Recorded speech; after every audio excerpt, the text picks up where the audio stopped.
There was plenty at stake for top crews and riders in the Wreckers 500, the last event of the South African Off-Road Championship.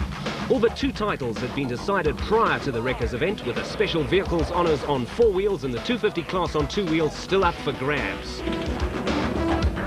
Well, it's a new concept. It's got the new type of suspension in it, and we've got a dual transmission with a Porsche motor on it, and it's working very well. We've tested the car for 360 kilometers, and we've basically we've sorted the car out, so we're confident that we can pull it off. I've sold my old car to Greg Wiebel, and he'll be racing that car. He's got it here for the first time. We've sorted it out, so I think he'll do very well. He's a good driver, and I'm confident that he'll be in there. He's unknown, and I think he can pull it off as well. He'll give some guys a big surprise. The fight in the special vehicles class was between reigning champion Bux Carolyn and veteran Richard Schilling.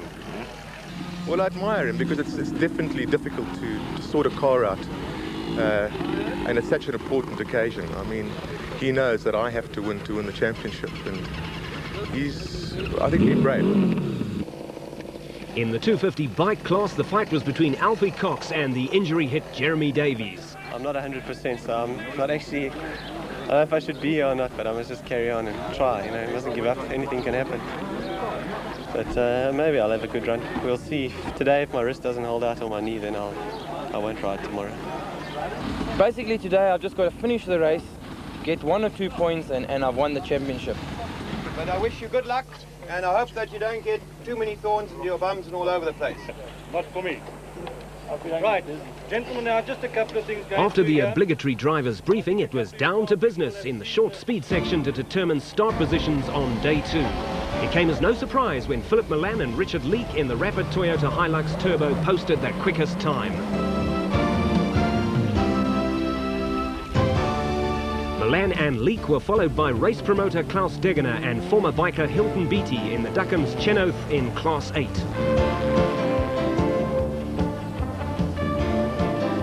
Veteran Harry Roscoe was 3rd and led the Class 9 qualifiers in the Protea Cars Raceco. As usual, the Class 5 brigade was led by Alfred van Vuren and Piet Pelser in the Toyota Hilux. Former champions Wilfried Weslau and Dagmar Blankner led Class 2 in the Windhoek Lager VW Beetle. In Class 15 for experimental vehicles, it was the father and son team of John and Joe Smith who led the way in the Radical Mini Mag powered by a Kawasaki motorcycle engine. Ferdi Pieterse and Colin Aitken led the Class 10 qualifiers, with Nick Alant and Ari Riedeling-Hayes quickest in Class 3 in their Toyota Hilux.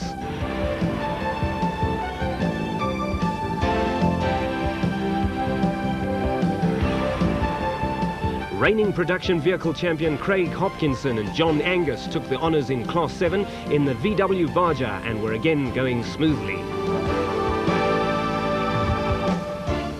Stuntman and powerboat racer Paw Skippers headed Class 4 in the Gearmax Ford Bucky.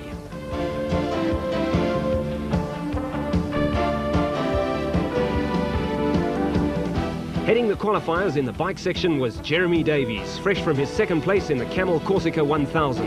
Davies was locked in battle with fellow Springbok Alfie Cox for the 250 class championship. Also fresh from an overseas triumph was Errol Dalton, who was 4th fastest to lead over the 250 class. In the 200 class, there was an impressive performance from John Hodgson, who was 8th overall on the Pelham Products KTM.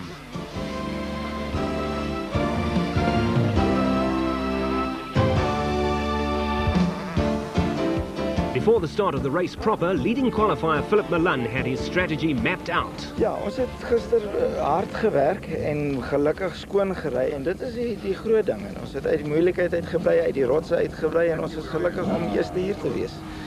En maar ek dink ons gaan meer konservatief te werk gaan vir die volgende paar ure en hoop ons sal graag hier wil bly.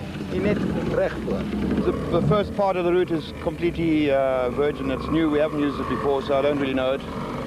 The latter half I raced last in 1987 when I won the Sun City 400. So I'm looking to a good run, and we'll have to see what happens. Well, it's madness trying to overtake Klaus. I mean, he's another kind of guy.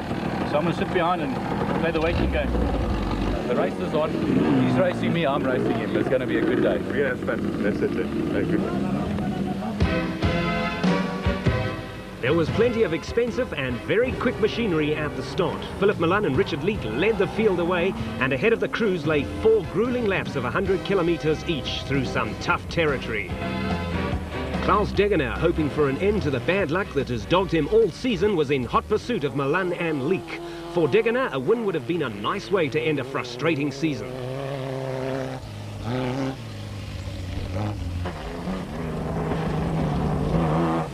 For the off-road faithful, the major interest lay in the duel between Bucks Carolyn and Richard Schilling. Carolyn was out for the first time in his new Natal Earthworks Raceco, powered by a Porsche engine, in what was a calculated gamble.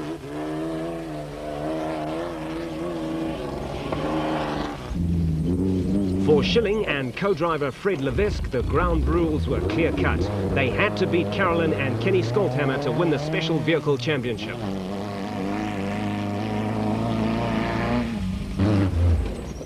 For Harry Roscoe, the simplest way to avoid a steep bank into a riverbed was to overshoot the turnoff.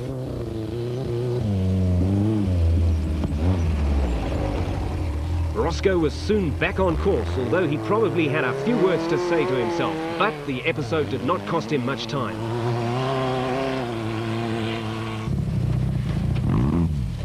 There were no such problems for Arnold and Estelle Mathieu in the ex-Derek Pinoy Sandmaster. The pair were going along steadily and were handily placed in the competitive Class 8. Alfred van Vuuren and Piet Pelser have dominated Class 5 all season in their Toyota Hilux. The pair were once again out front in their class and looking set for another good points haul. Another combination having a smooth run was the experienced Veslau and Blankner pairing. They were well in command in Class 2. Things weren't going so well for the top Nissan crew RP Reinecker and Lucas Dreyer.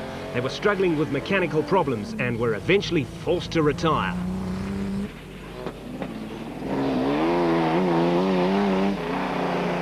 With Philip Milan and Richard Leek also running into problems, Bucks Carolyn and Kenny Skolthammer had moved into the lead. It was, however, a tenuous advantage, with Richard Schilling and Fred Levesque in a menacing second place. There are times in off-road racing when trying to pass other traffic is a problem. Roger Westermeyer was held up behind Freddie Stoshek and, out in the wilderness, learnt that hooters often don't mean a darn thing.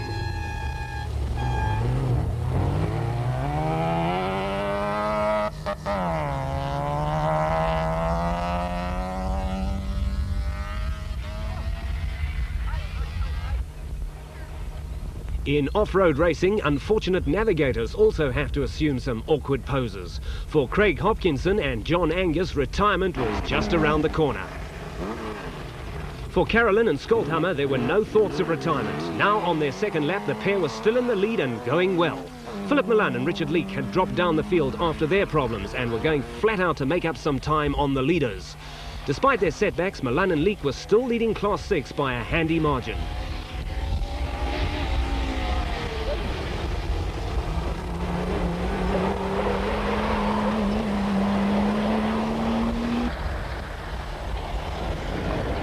Not far behind the leaders, Richard Schilling and Fred Levesque were making a determined effort in the Motortech entry to close the gap.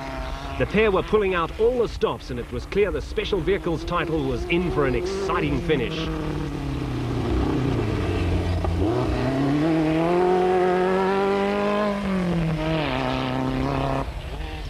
Klaus Degener is one of the hardest chargers in the business. In typical fashion, Degener was driving on the limit, with navigator Hilton Beattie probably wishing he was back on a motorcycle.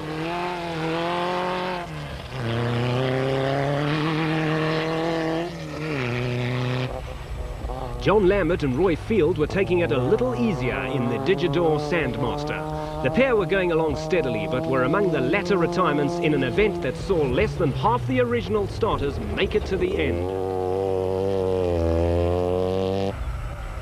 Newcomer Greg Wiebel in the ex-Bucks Carolyn car took a little time to settle down. Wiebel then started to move his way through the field in an impressive performance, and he is a driver to watch in the future.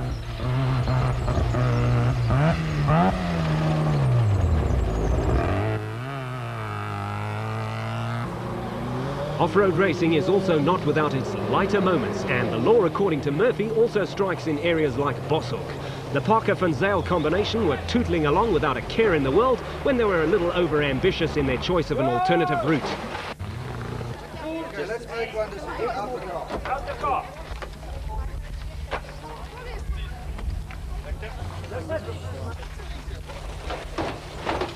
A little pressure from the rear soon put matters right. A turn of the key and Parker and Van Zyl were ready to rejoin the fray. A happy ending also saw them go on to win Class 7.